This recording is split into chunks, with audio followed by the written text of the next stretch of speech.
Şimdi bu mitinglerin temel amacı bu süreçle ilgilidir. Herkes bunu biliyor. Yani Türkiye halkları, Türkiye'de yaşayan herkesin kadınıyla, genciyle, emekçisiyle, e, insanca yaşamak isteyen herkesin temel arzularıdır. Çünkü bu ülkede barışın sağlayabilmesi için insanca yaşamanın yolu bu sürecin sağlıklı bir zemine ulaşmasından geçiyor. Ve mitingde çıkan sonuç, çıkan tablo herkesin kendine pay çıkarması gerekiyor. Ve bu sese kulak vermesi gerekiyor. Özellikle Türkiye'yi yöneten kim varsa ciddi bir şekilde ciddiyetle üzerine durulması gerekiyor ki bu halk artık acı istemiyor. Gözyaşı istemiyor. İnsanca yaşamak istiyor. Korkmadan, çekinmeden, beraberce insanca bir yaşamın hakim olabileceğini inancı hakimdir. Yani bu dört İstanbul, Mersin, Diyarbakır, Van'da çıkan sonuç açık nettir yani. Yani özellikle Kürt Halk Önderi Abdullah Öcalan'ın ortaya koymuş olduğu cesaret ve iradeyi devlet tarafından görülmesi gerekiyor ve ona göre hukuki zemin oluşturulması gerekiyor. Yani artık herkes kendini güvende hissetmesi çağrısıdır bu miting. Dolayısıyla durum bu iken artık işi uzatmanın da bir anlamı yok. Çünkü halkın isteği, arzusu, tepkisi ortada. Halk barış istiyor. Tek kelimeyle. Yani iç huzur istiyor. İnsanca yaşamak istiyor. Meclisin tatilin ertelenmesi halkta ciddi bir beklenti oluştu. Ve bu meclis çalışması basına çıkan boyutuyla söylüyoruz.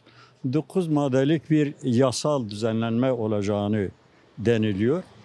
Bu yasal düzenlenmede herkesin bu noktada mutabık olduğu, en azından biz bu bölgede, buralarda herkesten duyduğumuz şey, yani bu anti terör yasasının ortadan kaldırılması, Sayın Abdullah Öcalan'ın ve siyasi tutsakların serbest olması, dağdakilerin şehire gelmesi, sosyal yaşama, siyasal yaşama katılması, sürgüne giden kim varsa geri dönüşü, beklenti bunlardır. Ve umarız ki bu beklenti doğrultusunda yasa düzenlemeler olur, barış olur. Türk'ü ile Kürd'ü ile kim varsa bu ülkede herkes kardeşçe, beraberce yaşama zeminine kavuşur. Temel arzu ve istek budur. Biz de bir vatandaş olarak beklentimiz bu yöndedir. Çünkü yaşım 67'ye girdim. 80 darbesini şimdiki gibi hatırlıyorum. O günden bugüne kimse bir şey kazanmadı. Aciden, gözyaşından, izdıraptan, sürgünden, yoksulluktan başka bir şey verilmedi. Bundan sonra 21. yüzyılın şu anki dünyanın gelmiş olduğu bu aşamada teknik çağ ayyuka çıkmış noktada. Burada yeniden tekrardan o karanlık günlere dönmek hiç kimse fayda getirmez. Getirmeyecek de. Umarız ki herkes kendine payına düşeni dersi çıkarmıştır ve bu ülke güzel günleri yaşamaya, bu ülke insanı özgürce, kaygısız bir şekilde sağlıklı bir yaşama hak ettiğini inanıyoruz.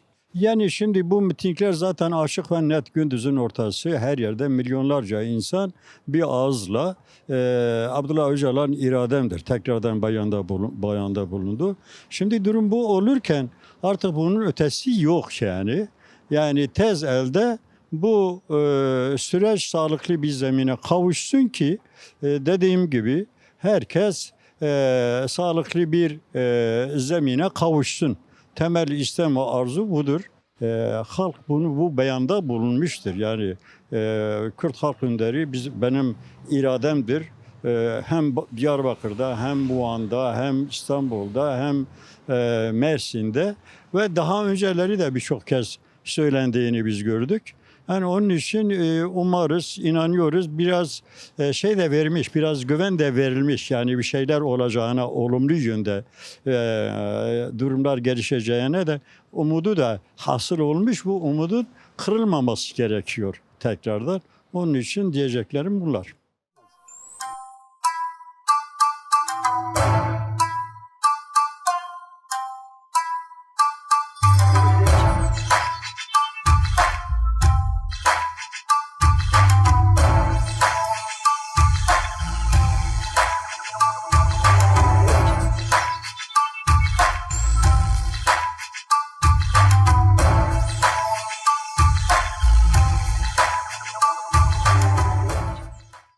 Yani mitingler zaten halkı o gün gösterdi. Önderliğe ne kadar sahip olduklarını, ne kadar sahiplendiğini.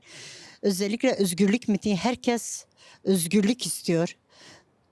Kürdistan dört etrafında herkes özgürlük istiyor.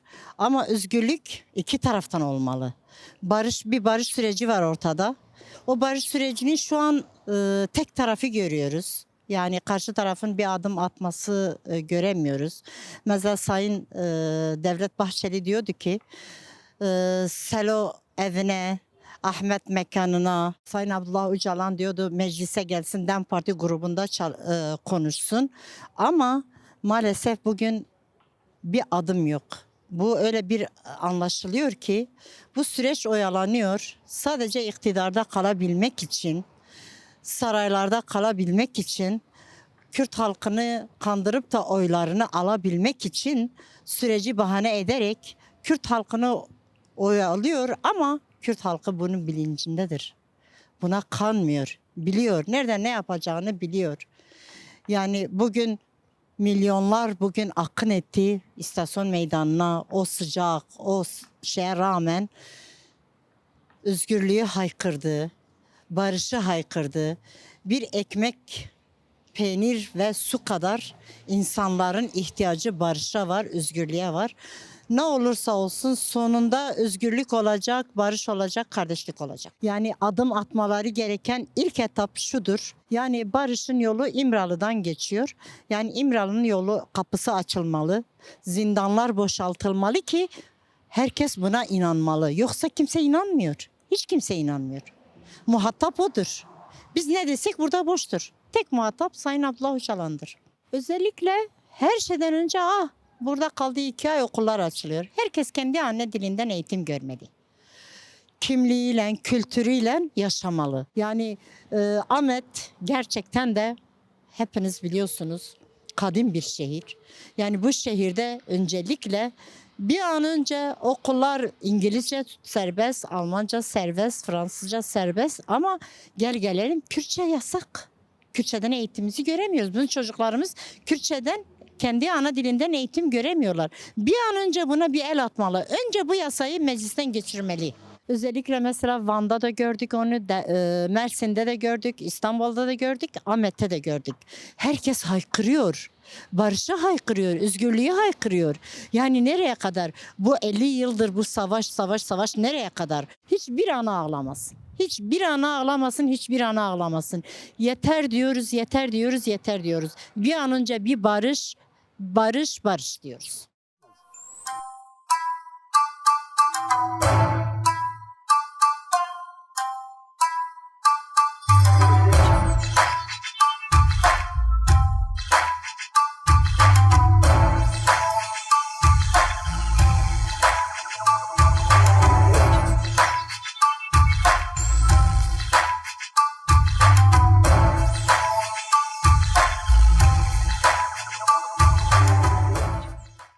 Mitingde çıkan mesajlar zaten Kürt halkının önderi nedir, kimdir? Sayın Abdullah Öcalan'dır. Onun serbest bırakılması yani onun özgür koşulları iyi olması lazım ki kendisi iyi çalışabilsin. Hem Kürt halkı için hem Türk halkı için. Şimdi biz zaten ölümü artık istemiyoruz. Savaşı istemiyoruz. Barış, barış, barış. %100 biz hep barış diyoruz. Yargı ve yasama. Önce bunları çıkarsınlar. Yargı yasama olmadı mı hiçbir şey olamaz. Çünkü bir yıldır bir yere yakındır. Bu işte bu süreç başlıyor.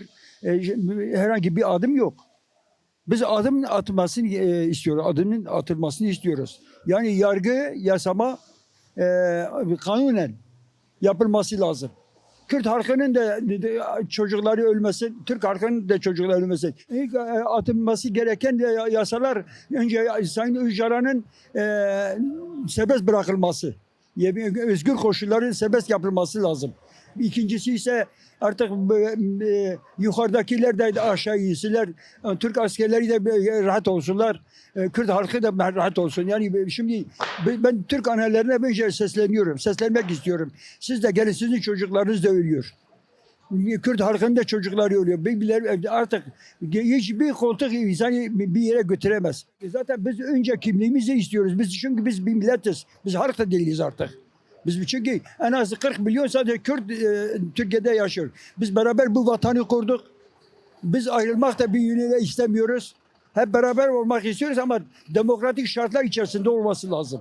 Biz beraber vatanı kurduk ama bizi vatansız bıraktınız. Bizi sinir dışı ediyorsunuz. Bizi yani insan yerine koymuyorsunuz.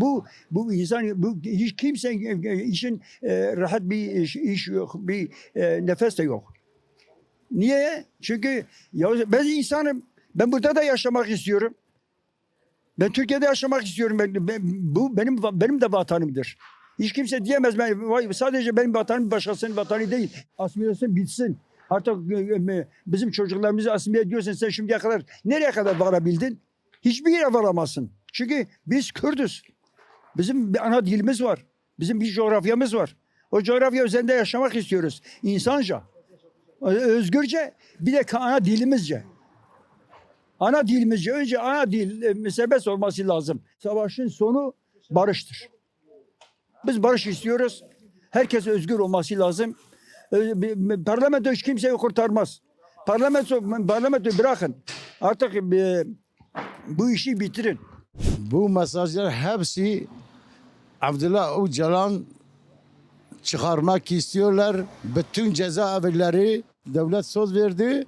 Hepsini çıkarması lazımdır. Bu barış önemlidir. O farzdır. Herkesin üzerinde bütün dilleri serbest bırakması lazımdır. Herkes hakkını verilecek. Yani insanlıklı getirecekler. Bu sene Diyarbakır diyorum. Bu sene 10.000 insan fazla geldi. Hepsi serokatı için, Abdullah Öcalan için. Hepsi bütün gençler, bütün yaşlılar 80 yaşında bastonla gelmiş dedi barış.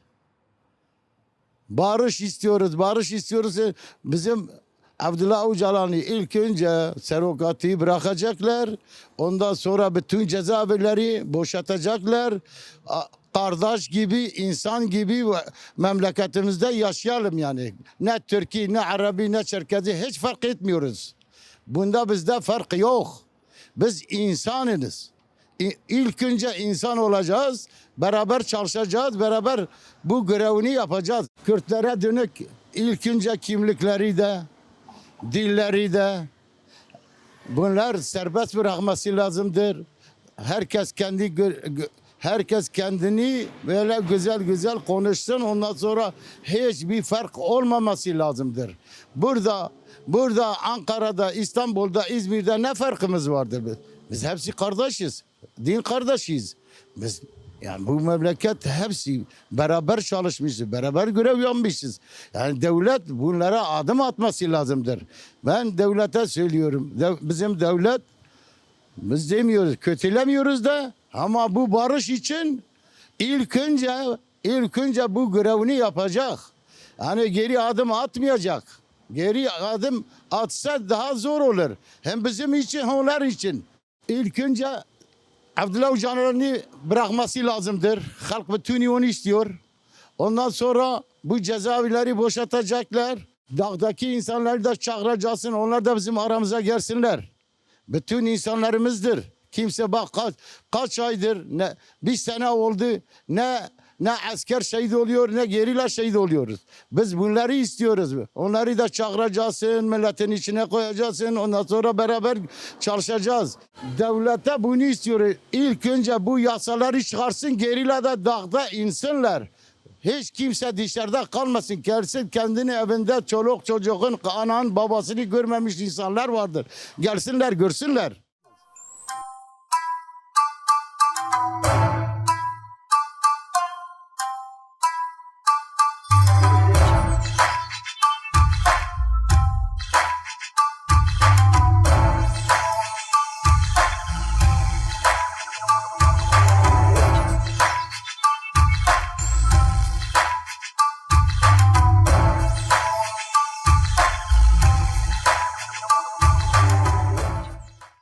Ortada hiçbir şey yok. Hani görünürde henüz bir açılım oldu mu, bir şeyler kanunlarla beraber neticeye ulaştı mı? Biraz daha halktan gizliyorlar gibi geliyor. Her şeye vakıf olamıyoruz sanki. Ya bu talepler ne kadar karşılık görür? Önemli olan o. Hani devlet tarafından tabii kendileri için de aynı şeyi düşünüyorum. Yani önemli olan siyasilerin bir şeyler yapması. Halk elbette istiyor. Hepimiz istiyoruz aynı şeyi. Hepimiz ortak bir paydada buluştuk. Fakat bunun işte kanunlarla teminat altına alınması gerekiyor bence. Fakat eğer bir şeylerin bitmesini istiyorsak bir kere intikamdan vazgeçmemiz lazım. Yani bununla hiçbir yere varamayız. 40-45 senemiz böyle geçti. Ve sadece geriye gittik. Ne Türk halkına ne Kürt halkına hiçbir şey vermedi. O yüzden bir şeylerin dediğim gibi daha kanunlar nezdinde netlik kazanması lazım. Yoksa halk, ben Kürt halkı adına, kendi halkım adına konuşacağım. Biz kesinlikle her şeyin ne bileyim eskisinden çok daha iyi olmasını istiyoruz. İşte zaten bize verilmesi gereken bu anayasal haklar.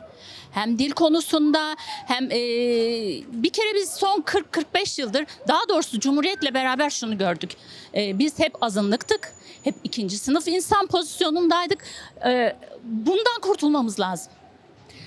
Yani son 15-20 yılda Araplara verilen bu göç edenlerden bahsediyorum. Buranın asli temel halkından bahsetmiyorum.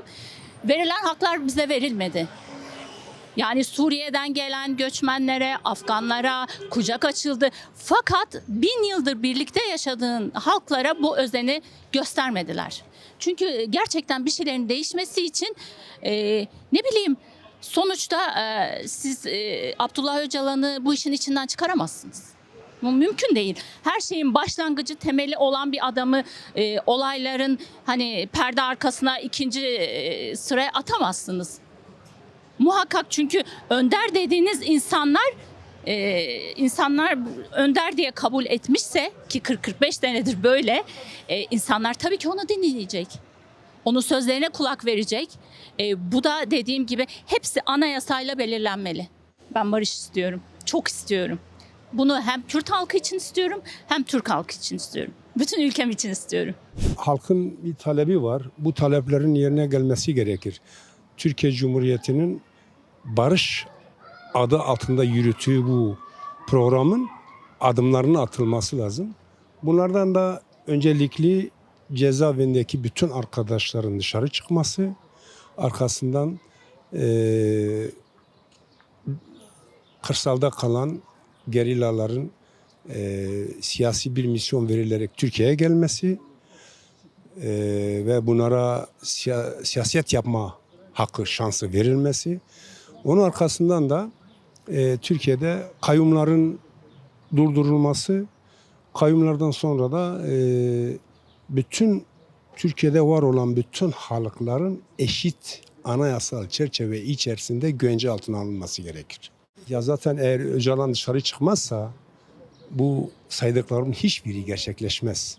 Gerçek anlamda demokratik bir siyasetin yapılması lazım. Bundan dolayı zaten ancak bu işler yürüyebilir. Öcalan olmadığı da bir açılımın hiçbir anlamı olmaz. Hiçbir şekilde bir şey olmaz. Ve bunu Türkiye Cumhuriyeti Devleti de, hükümeti de hepsi de biliyor ki bu işler Öcalan'ın adı altında yürümüştür, yürüyecektir. Öcalansız hiçbir şey yapılmaz. Şimdi Öcalan'ın ortaya koymuş olduğu paradigma ve arkasındaki o statü sadece Türkiye halkı için değil, Türkiye'deki halklar için değil, Orta Doğu halkları içindir. Bütün Avrupa halkları Öcalan'ı biliyor, tanıyor ve hatta onun bazı ülkelerde görüşme notları ders notu olarak da okutuluyor yani. Halkın tek iradesi var, Öcalan. Öcalan olursa hep birlikte varlar. Öcalan olmadığı zaman hiçbir şekilde hiçbir şeyin yürümeyeceğini kesinlikle anladılar, biliyorlar. Ve bundan sonra da bu böyle yürüyecektir yani. Öcalan'ın ortaya koyduğu bazı temel maddeler vardır. Onları demin birkaç tanesi söyledim.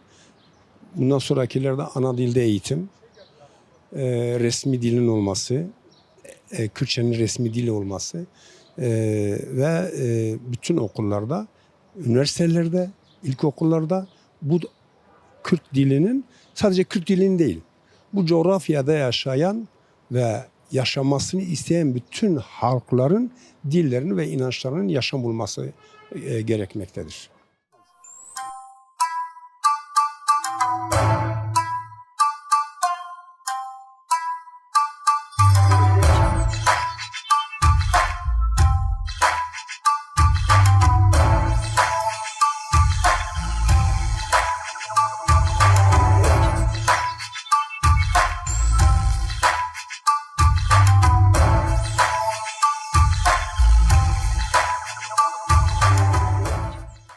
Mitingleri değerlendirirken önce halkın mitinglerde neler söylediğine dikkat etme gerekiyor. Halkın taleplerini dinleme gerekiyor. Kuşkusuz son dönemin en iyi mitingleriydi. En görkemli mitingler düzenledi DEM Parti ve Kürtler ve diğer halkların katılımıyla birlikte. Şimdi mitingde öne çıkan ana başlıkları şöyle sıralayabiliriz. Kürtler ve Kürtlerin dostları mitingde ana başlıklarda şunu belirttiler. Kürt halk önderinin ortaya koyduğu barış sürecinin arkasında durduklarını, bu süreci sahiplendiklerini, bu sürece önderliklerine ve sürece sahip çıktıklarını güçlü bir sesle ortaya koydular. Hani yüz binlerin alanlarda irade beyanda bulunduklarını devlet ve iktidar bu mesajlarını iyi okuması gerekiyor diye düşünüyoruz. Mesajların veriliş şekli, ondan sonra sistemin bunu algılama biçimi, Kürt halkının ortaya koyduğu bu perspektifle, bu irade ile iyi okumalarını gerekiyor ve üstüne devlet irade beyanında bulunan Kürtlerin de taleplerini dikkate alması gerekiyor ve buna dönük de bir düzenlemelerin yapılması gerektiğini diye düşünüyoruz yani. Kuşkusuz yasal adımlar atılmadan bu sürecin ilerlemesi mümkün değil. Halkın beklentileri var. Nedir beklentileri? Yurt dışında olan, cezaevinde olan, hala elinde her ne kadar işte silahlar susturuldu, iyi bir gelişme olsa bile annelerin, ailelerin bu yönlü beklentileri var. Bu insanların demokratik sürece dahil edilmeleri gerekiyor ve toplumla yeniden bir yaşam sürdürmeleri gerekiyor. Eğer yasal düzenlemeler yapılmadan bu gelişmelerin hiçbiri gelişmez diye düşünüyoruz. Gelişmediği gibi de sürecin başarıya ulaşma şansı yok. Çünkü siz demokratik bir süreci götürürseniz demokratik entegrasyon dediğimiz şey de tam bu. Halkların birlikte yaşamı, halkların ortak yaşam alanlarını yaratabilmektir. Bunları yaparken de yasal elbette ki düzenlemelerin yapılması gerekiyor. Hani demokratik entegrasyon diye bahsettiğimiz bu yasal çerçevelerin düzenlenmesi gerekiyor. Bunlar olmadan da bu barışı, bu sürecin başarıya götürme şansı çok zor gibi görünüyor yani. Devlet de bu yönlü adım atmalı. Yani yasal çerçevelerin ortaya çıkması gerekiyor.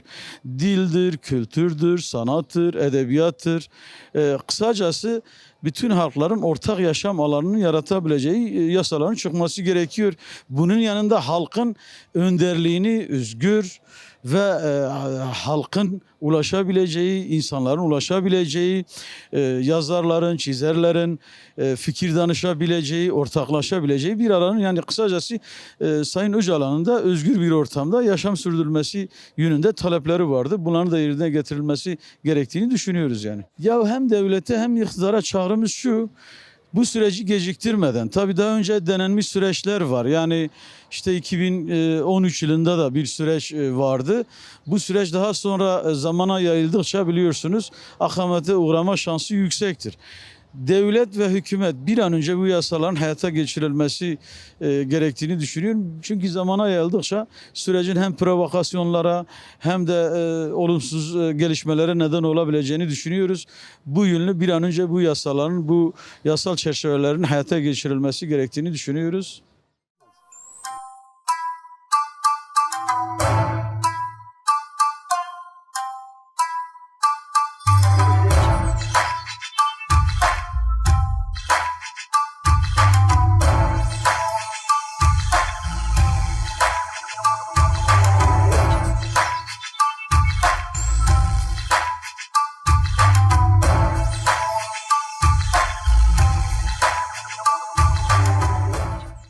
Tüm mitinglerin bu kadar kalabalık bir şekilde katılım olması başlı başına sürecin desteklendiğini, Öcalan'ın özgürlüğünün desteklendiğini ve Türkiye'deki diğer tüm tutsakların bir an önce serbest bırakılması hususlarında halkın büyük bir desteğinin olduğunun göstergesidir. Yine mitinglerin gösterdiği üzere ve tüm kamuoyunda tartıştığı üzere şu anda bu sürecin çerçeve yasa hazırlanması aşamasında olduğu biliniyor. Ancak bu çerçeve yasa hazırlanırken sadece bir siyasi grubun düşündüğü şekilde hazırlanması tabii ki kamuoyunda istediği desteği bulamayabilir. Dolayısıyla bu hazırlanacak yasanın tüm taraflarıyla müzakere edilerek hazırlanması gerekir. Öncelikli olarak baş müzakereci statüsündeki Abdullah Öcalan'la görüşülerek bu yasanın hazırlanması gerekir. Şimdi bu bir temel yasa olduğu için öncelikli olarak yani hazırlanacak yasada kesinlikle tüm tutsakların, cezaevindeki tüm tutsakların serbest kalmasını yapacak şekilde, imkan tanıyacak şekilde bir yasal düzenleme olmalı. Daha sonra da yani Türkiye'de gerçekten barışı sağlayacak, Türkiye'de huzuru sağlayacak siyasi düzenlemeler içermeli. Belki temel yasa olduğu için her şey olmayabilir. Ancak asgari taleplerin de karşılanması gerekiyor. Daha sonra belki düzenlenecek işte özel yasalarla işte belediyelerin yetkileriyle ilgili bazı düzenlemeler yapılabilir. Çünkü Kürt tarafının taleplerinden bir tanesi de belediyecilikle ilgili bazı belediyelerin yetkilerinin artırılmasıyla ilgili bir yerel yetkilerin artırılmasıyla ilgili bazı talepler de talep ediliyor. Dolayısıyla daha sonraki aşamalarda bunların da olacak şekilde bir alt temel yasa olması gerekir diye düşünüyoruz. Devlet tarafından bu hususların ciddiyetle düşünülüp bu talepleri yasal temele oturtacak şekilde yasal düzenlemelerin yapılması gerekiyor. Aksi takdirde bu sürecin tam olarak başarıya ulaşması hususlarında şüphe oluşur, sıkıntılar yaşanır. Bu nedenle yani bahsettiğiniz tüm mevzular özellikle işte Sayın Abdullah Öcalan'ın statüsü konusunda kesinlikle statüsünün yasal olarak bir yasal güvenceye kavuşturulması gerekiyor. Ki bu yasal statü siyasi partilerce de kabul edilmiş durumda. Ancak yasal statüye henüz kavuşturulmamış durumda. Yasal statüye kavuşturulduğunda herkes bir şekilde rahatlayıp ona göre bir çözüme ulaşabilir. Onun dışında tabii ki yurt dışına bazı nedenlerle gitmek zorunda kalmış siyasetçi arkadaşlarımız var. Bu arkadaşlarımızın da ülkeye dönüşünün sağlanması gerekiyor. Yine dağda silahını bırakmaya hazır olduğunu belirten, hatta 30 tane silahını yakan bir partiden, bir örgütlenmeden bahsediyoruz. O arkadaşlarımızın da kendi beyanlarında açıkladıkları üzere onların da bir şekilde siyasi hayata dönüşünü kolaylaştıracak düzenlemelerin yapılması gerekiyor ki bu süreç tümüyle başarıya ulaşabilsin.